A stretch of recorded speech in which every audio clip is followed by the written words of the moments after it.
Hello everyone, I hope you're doing well today. I'm coming at you with the next excerpt of my first novel in a series, Black and White Odyssey of Eden, continuing where I left off.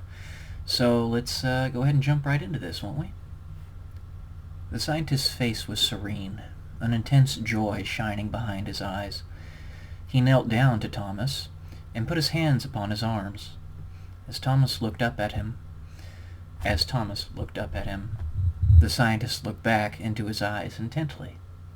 He then stood up and manipulated the console himself. Appearing before them was Liam. Actually, I changed his name to Enoch. It's just not updated here. With the scientist incepting into his mind as he marched through the battlefield. And in that manner, the final scene played out. He kneeled down in front of Thomas, again, this time beaming even more passionately. Because it worked, Thomas. His smile spread from ear to ear, though his lips remained closed. Because you're worth it. You saved my life. Thomas wiped away his tears and looked at the scientist, stunned. He then began to smile. Chapter 12. Yet another try. The scientist's memory flashed back. He found himself standing before a city, immolated from nuclear blasts, his skin blistering from the furnace's heat. No, I couldn't stop it.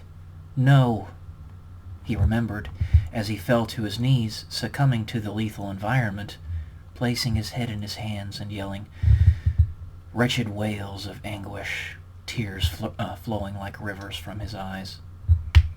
Those same tears evaporated almost instantly, but fell anyway.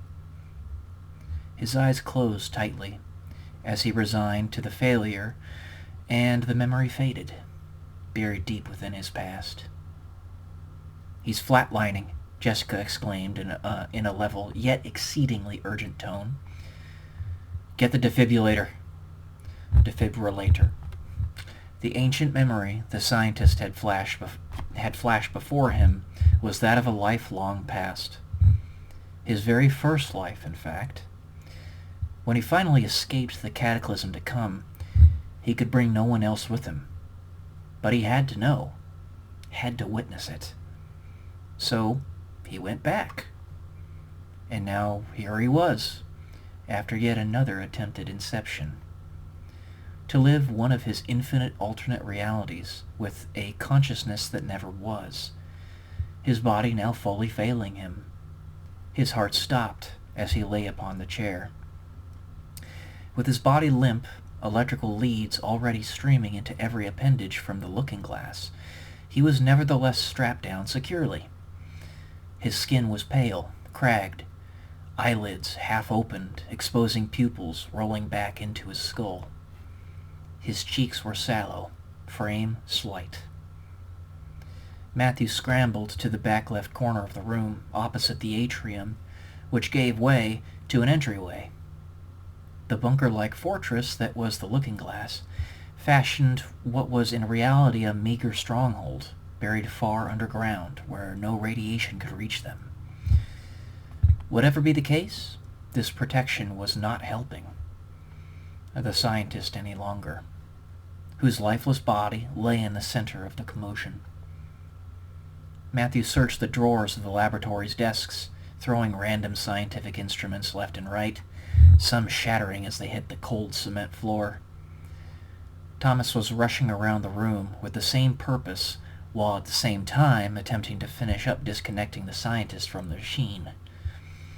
If Thomas were not careful, the scientist's consciousness, perhaps, could lay embedded inside the looking glass, never to be recovered.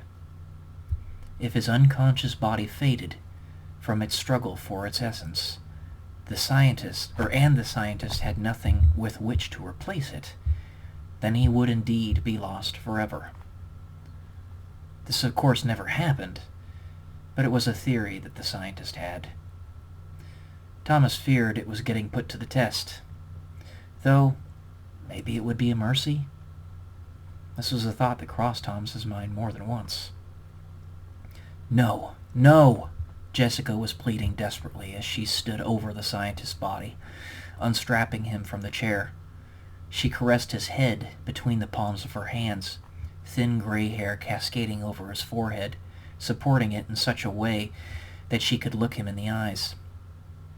She pulled out a small flashlight from one of her coat pockets and flashed it into the scientist's eyes. That's it for this section. I'll come at you with the next one later. Love you all. Peace.